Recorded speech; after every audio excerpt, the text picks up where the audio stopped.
There are three aspects of democracy that cannot continue to exist the way it was as defined by the American president.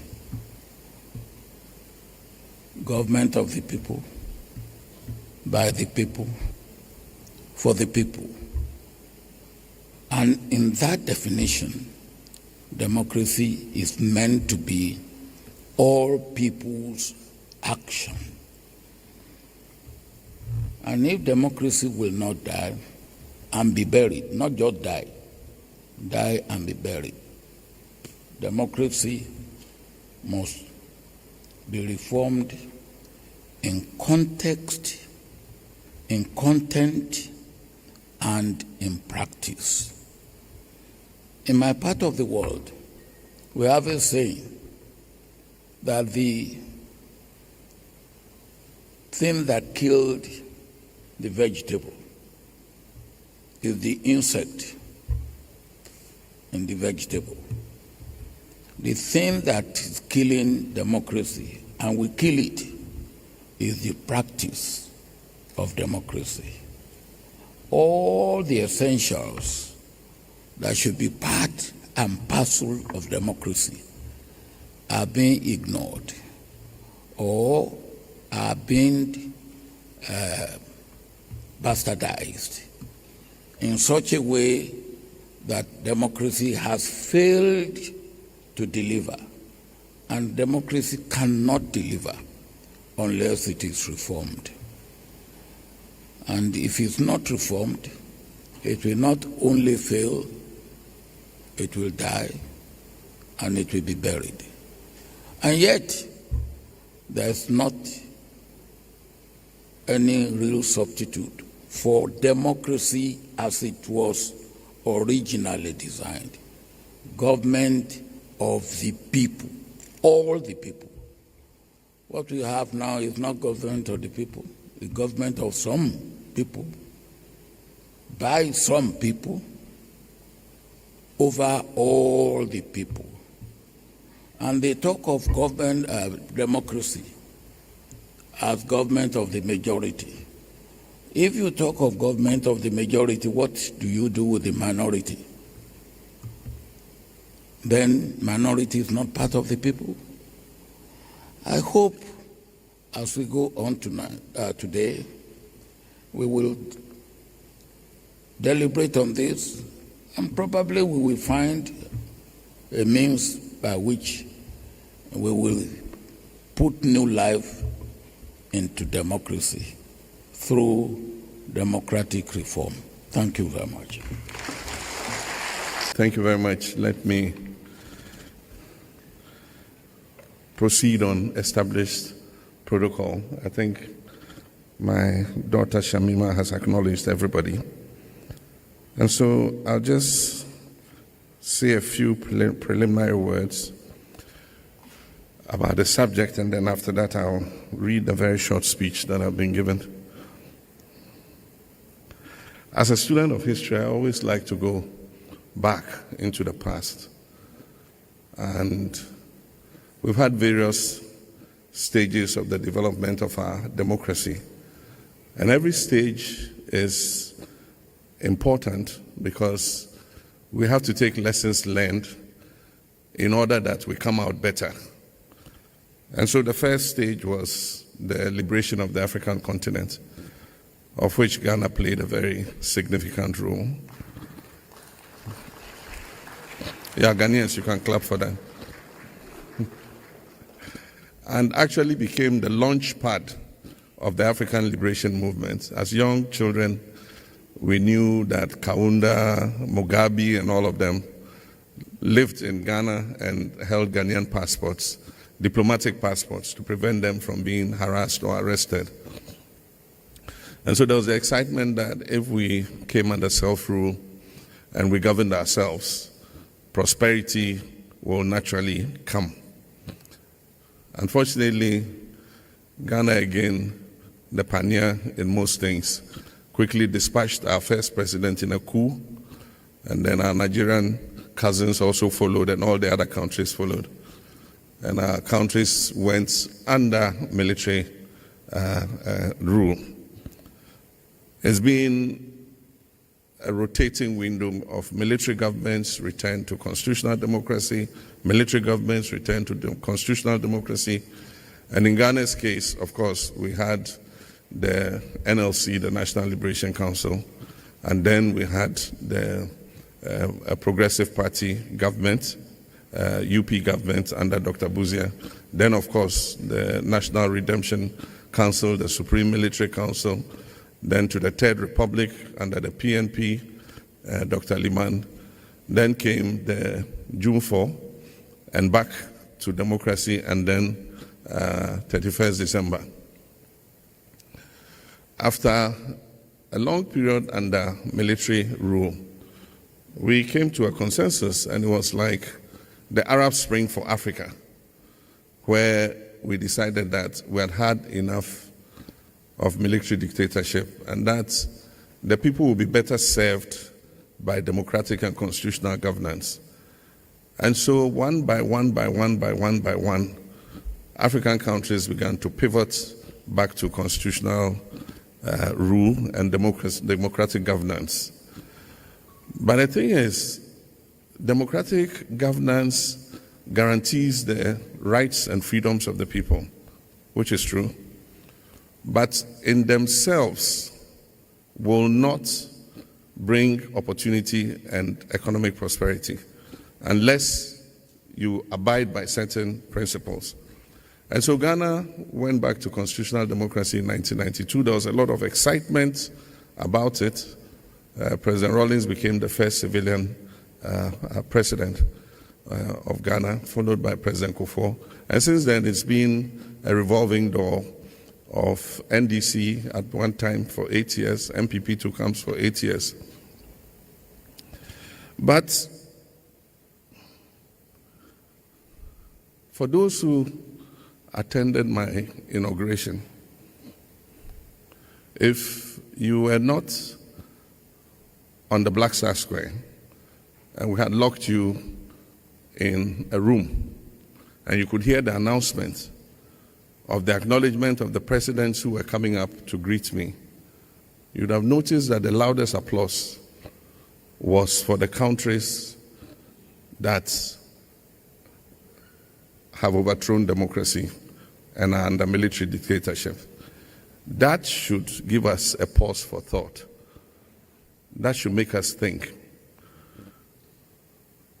And that should make us ask ourselves questions about why democracies die. And that's why the topic of today is relevant. What are the things we need to do to sustain democracy? Democracy will not survive by itself if we don't work for it. And like Omar Toure said, whatever system of government you have, autocracy, democracy, theocracy, whatever, if it does not deliver opportunities and prosperity to the people, it will not survive. And so the excitement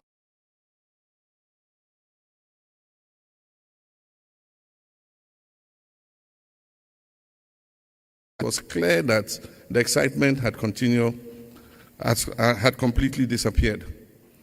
Because all the Afrobarometer surveys and all the other surveys they did, and in many of these surveys they added the question, do you prefer democratic government or would you support a coup d'etat? And it was frightening to notice that a lot of our young people said they would prefer to live under a military government.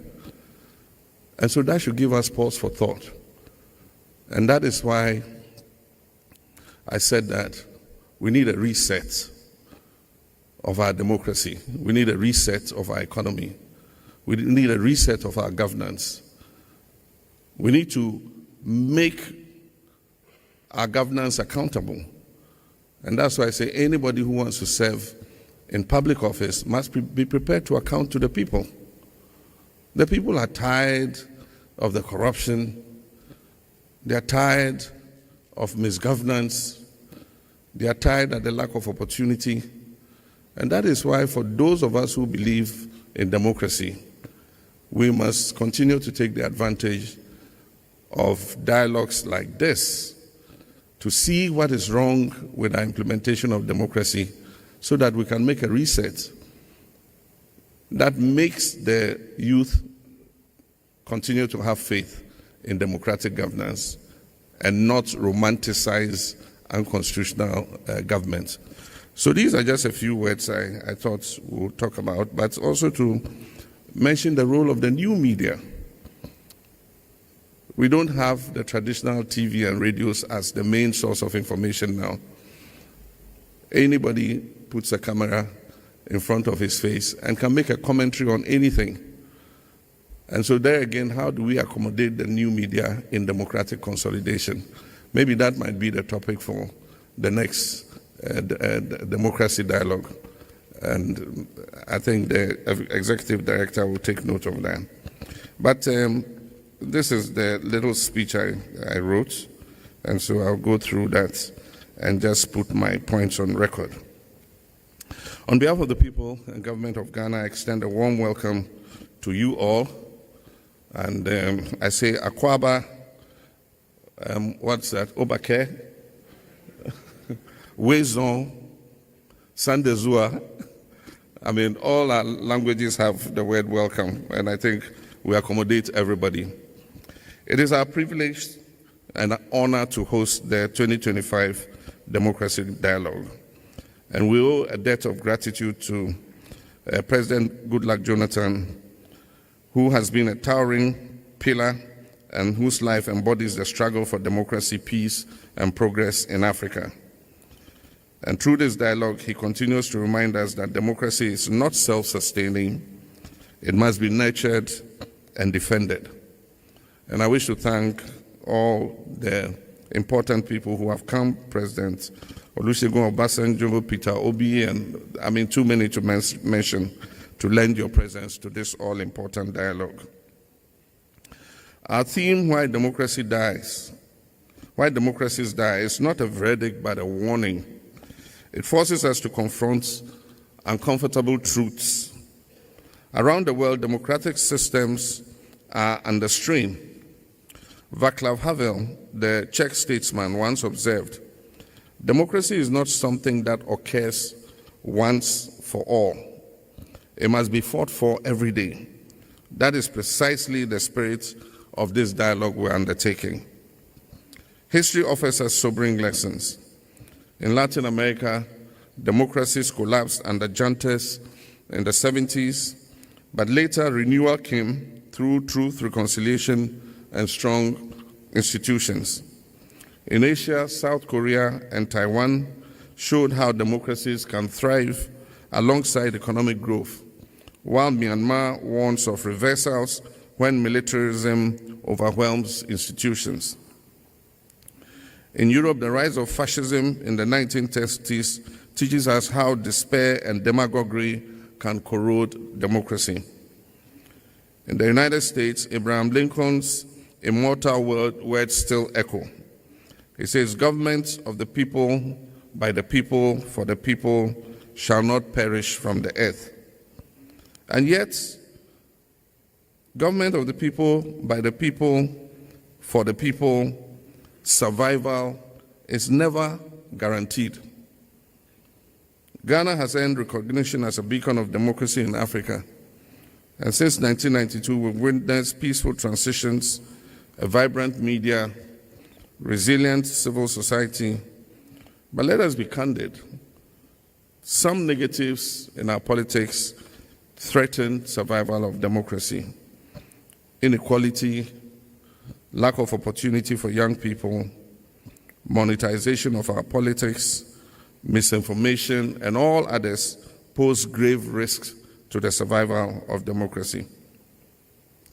Kwame Nkrumah once warned, and I quote, He said, freedom is not something that one people can bestow on another as a gift.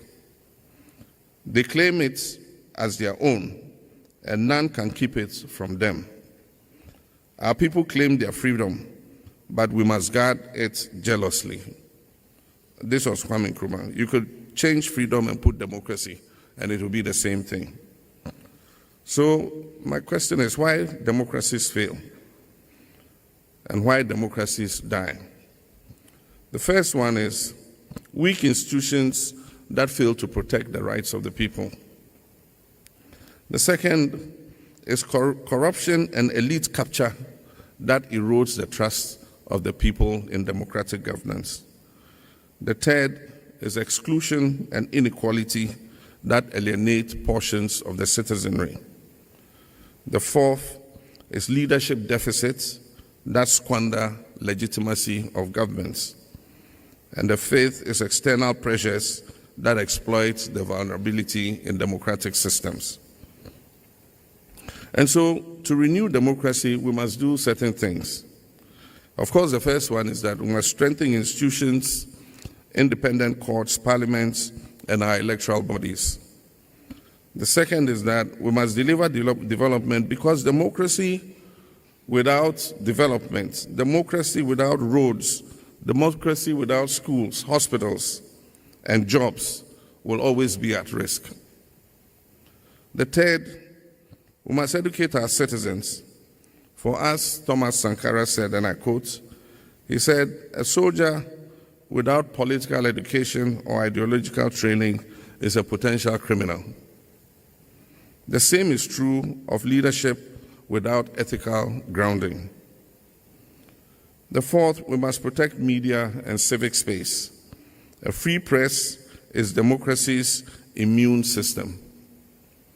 We must also build regional solidarity, because the fall of democracy in one nation weakens democracy in all other nations.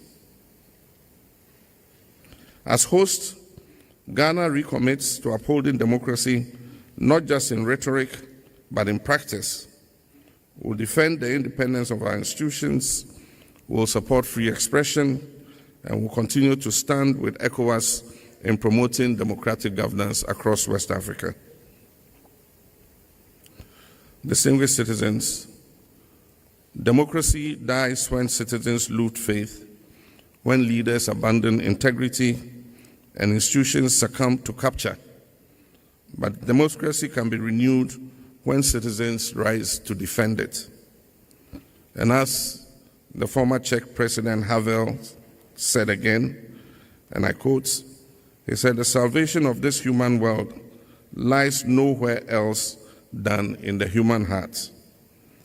The survival of democracy depends on us, leaders, citizens, institutions, and for us choosing courage over complacency. And so let this dialogue in Accra be remembered not as a lament for dying democracies, but as a rebirth of hope. Let us leave here with a renewed determination to safeguard our democracies, to make our democracies deliver, and pass on to the future generations a legacy of freedom, justice, and dignity. And as an African proverb says, when the roots of the tree are deep, there is no reason to fear the wind. If the roots of our democracy are deep, there is no need to fear unconstitutional governance. If we deepen the roots of our democracy in our nations, it will withstand any storm. May God bless this gathering. May God bless Africa. And I wish you fruitful deliberation. Thank you.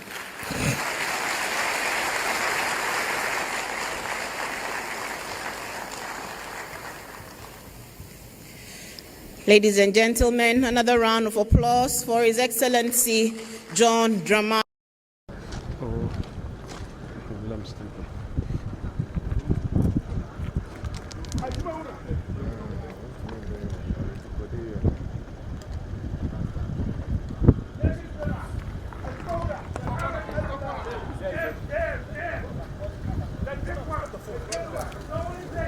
I said, don't hear, stop the phone.